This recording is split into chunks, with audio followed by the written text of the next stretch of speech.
Temos uma convidada especial agora aqui no nosso Estúdio Roça, na nossa Rádio Nacional dos Povos, falando do nosso tema quente do momento, né? Ingrid Martins, ela que é advogada popular feminista e socioambientalista, mestre em Direitos Humanos e Cidadania e atua na coordenação jurídica da APIB, Articulação dos Povos Indígenas do Brasil. E nesse dia tão especial, estamos ainda mais felizes por contar com a sua presença aqui na Rádio Nacional dos Povos. Bem-vinda, Seja bem-vinda, minha irmã. Obrigada, queridas. Então vamos, né? Vamos logo para nossas perguntas, que o tema de hoje está quente demais. Ingrid, fala pra gente onde você estava na hora da condenação do Bolsonaro. Pode contar pra gente sobre a sua visão e por que esse julgamento é tão importante para os povos indígenas? Não, a gente estava falando que a gente estava maratonando, né? Cada dia desse julgamento tão esperado, conjuntamente, inclusive trabalhando no escritório da APIB, com o áudio ligado, para não perder nenhuma parte aí desse julgamento. Então, a gente estava, assim, no escritório da APIB, trabalhando dentro da sala do departamento jurídico. E, para nós, esse é um julgamento histórico, porque é a primeira vez que a gente tem um ex-presidente da República condenado pela Suprema Corte Brasileira por uma tentativa de golpe de Estado, né? Mas a gente menciona que não foi só isso que Bolsonaro cometeu contra os povos indígenas, contra os povos quilombolas, contra as mulheres, e por isso esse julgamento ele é tão importante. Primeiro porque ele reafirma que a nossa Constituição de 88 segue firme, segue de pé e tem que ser respeitada.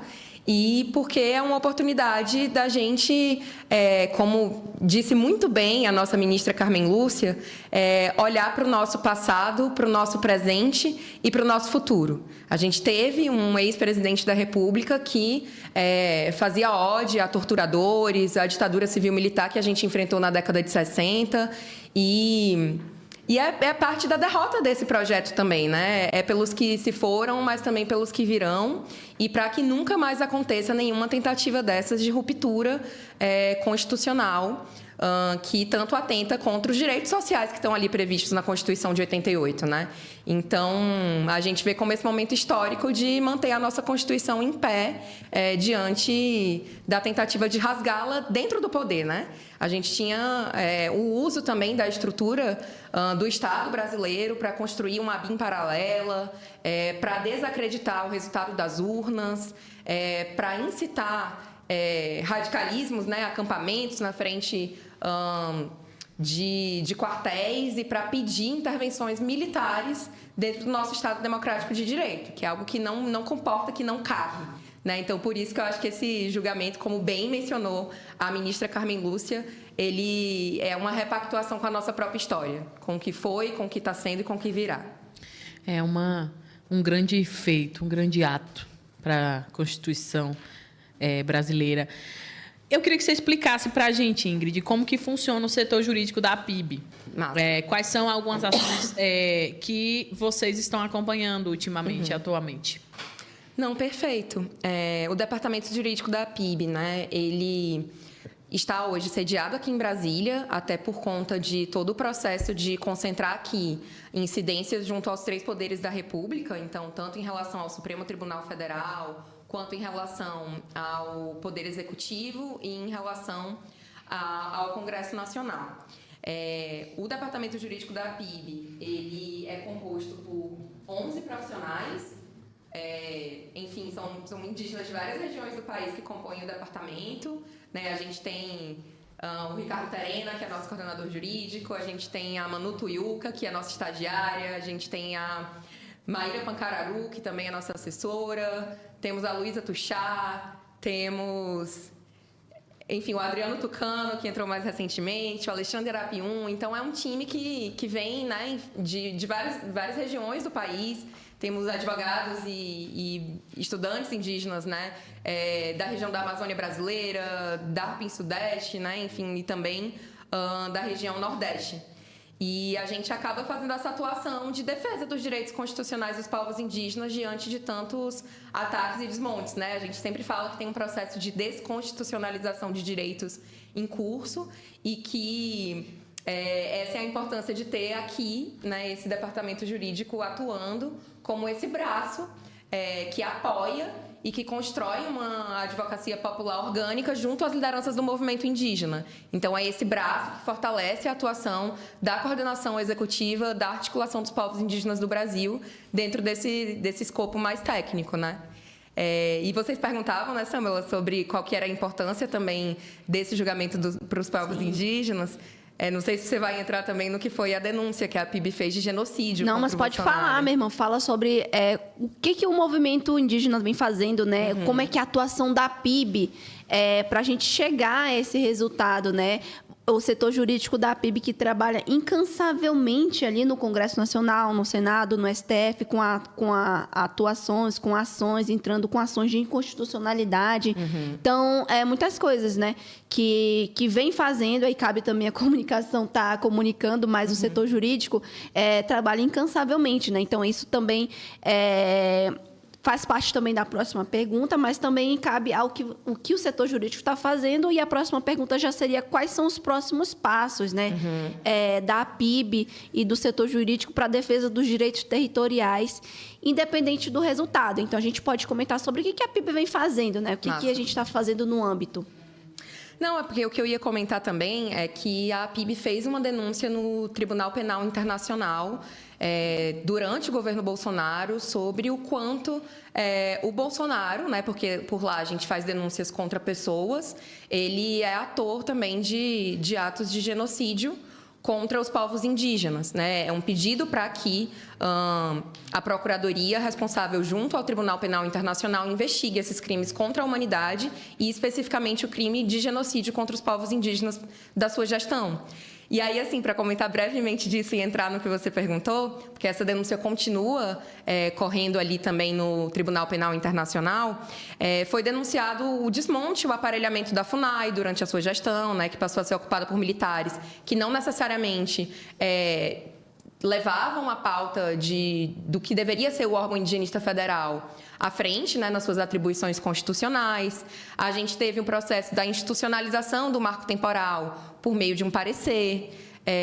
O MAPA, né, o Ministério da Agricultura e da Pecuária, passou a ser o responsável pela política de não demarcação de terras indígenas e de não titulação dos territórios quilombolas, né? Então, assim, a gente teve um processo de muito desmonte. O que ele prometeu de nenhum centímetro de terra indígena e de território quilombola, né, respectivamente, demarcado e titulado, ele cumpriu.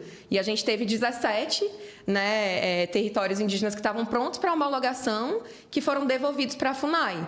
Então, a gente segue também na luta para que Bolsonaro não seja condenado apenas pela tentativa de golpe de Estado, mas também pelo genocídio contra os povos indígenas, contra os povos quilombolas e enfim, né, que haja essa reparação integral também das vítimas que foram vítimas letais da pandemia, né? E não da pandemia enquanto um vírus, mas da gestão genocida que foi empreendida pelo governo Bolsonaro. Então, assim, né, Sam, quando a gente fala da importância do julgamento, a gente também lembra que é um momento de reparação para o último ancião do povo Juma que faleceu de Covid-19. E era um período em que não se garantia, né, vacina, que não se garantia barreiras sanitárias, que não se tinha uma perspectiva de uma política de saúde diferenciada para atender povos indígenas em seus territórios. Mas, voltando para o que você perguntou, né, você estava perguntando também sobre as ações diretas de inconstitucionalidade. Falei também sobre as ações que a PIB tem, né? Que a gente entrou no STF. Perfeito.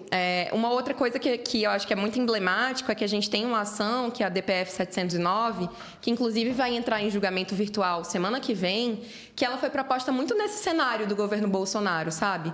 Em que era uma ação que a gente chama de processo estrutural, porque é para, né, enfim, reconstruir ali políticas públicas que não estão seguindo o que a Constituição fala que deveria ser de atendimento aos povos indígenas. Então, nessa ação, que é a DPF 709, a gente tanto levou a necessidade de um plano de enfrentamento à Covid-19 em relação às barreiras sanitárias, mas também na necessidade de desintrusão dos territórios indígenas, que, além de não demarcar e de não titular, ele também, né, impulsionou uma perspectiva de incentivar a grilagem de terras, de incentivar a invasão, o garimpo ilegal dentro desses territórios.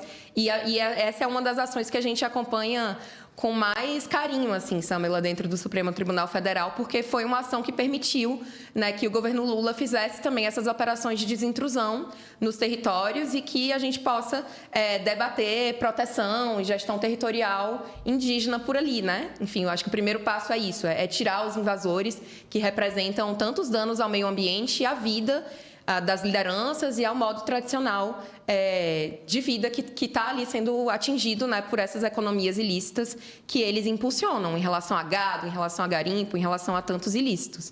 E aí a gente entra nesse momento que é chave, né? Acaba o julgamento do Bolsonaro e se inicia também o julgamento de mérito da ADPF 709, que foi a ação até que reconheceu a possibilidade da APIB ingressar no Supremo Tribunal Federal na defesa dos próprios direitos dos povos indígenas, né? Antes era necessário que partidos políticos fossem os autores das ações que o movimento indígena construía.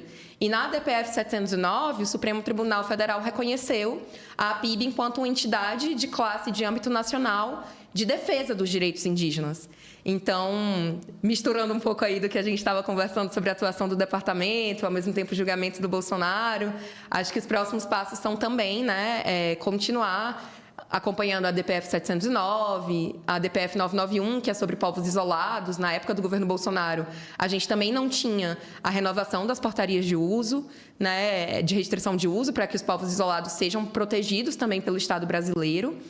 E é isso, eu acho que é um momento que a gente tem passado ao longo desse período inteiro, né? De muita reconstrução de tudo que foi destruído por uma gestão genocida à frente do governo federal. Ingrid, eu vou sair até do roteiro, Sam, que eu tenho uma outra pergunta. Você foi falando aí sobre a ADPF. Uhum.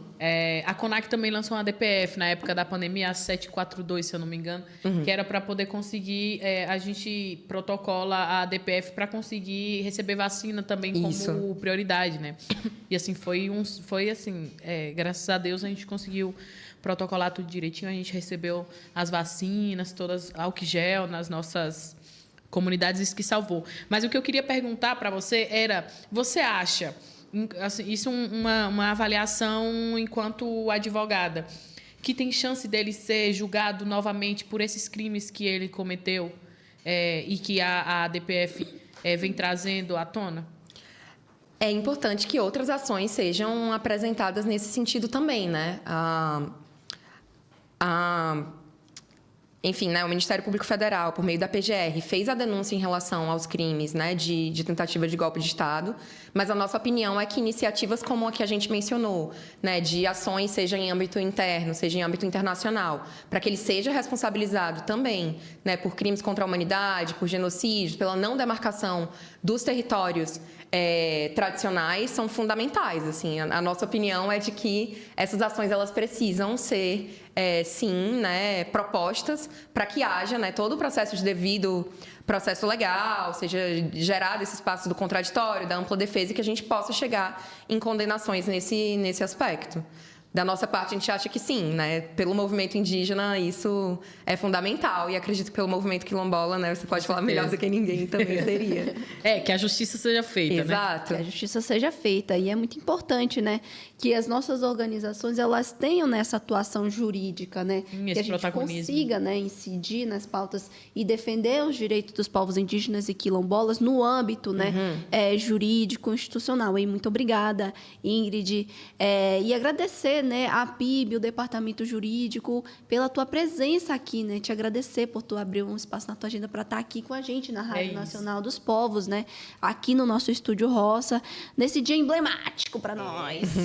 Sextou. Muito obrigada. Sextou com 27 anos e 3 meses aí de condenação, né? E vem mais, vem aí. Com certeza. Tomara. Muito obrigada, Ingrid, por estar aqui, né, representando o setor jurídico da APIB, essa organização, esse movimento que é tão importante, né, para a luta dos povos indígenas do Brasil. Espero que você venha mais vezes para elucidar essas questões sempre que necessário. Das últimas vezes, a gente acho que um episódio antes desse, dois episódios antes desse, a gente recebeu o coordenador do setor jurídico. Isso. Ela também é coordenadora. Ela também é coordenadora. A gente recebeu também a Vecilene Dias, que é coordenadora do setor jurídico da CONAC. Uma grande referência. Mas é importante a gente ocupar esses espaços com quem realmente tem algo a dizer, né? Trazer com quem fala a gente costuma dizer lá na CONAC que a comunicação traduz o jurídico. Com certeza. A gente até pensou em ter um quadro chamado Juridiquês, né? Para ir melhorando. Vamos ver, né? Vamos ver aí, minha diretora. E assim, a iniciativa de vocês com a rádio é que democratiza todos esses debates e faz chegar onde tem que chegar, né? Só existe a advocacia popular construída a partir do chão da aldeia, do chão do quilombo, e é por aí que a gente vai, né? Trazendo também as falas das lideranças para reverberar dentro da Suprema Corte e de outros espaços estratégicos. A gente que agradece. Pra gente é super importante, assim. E a gente quer mais. Todo programa a gente busca trazer um advogado aqui para poder estar respondendo e tirando nossas dúvidas, porque não se dá nenhum passo sem consultar antes o advogado, gente. Importante.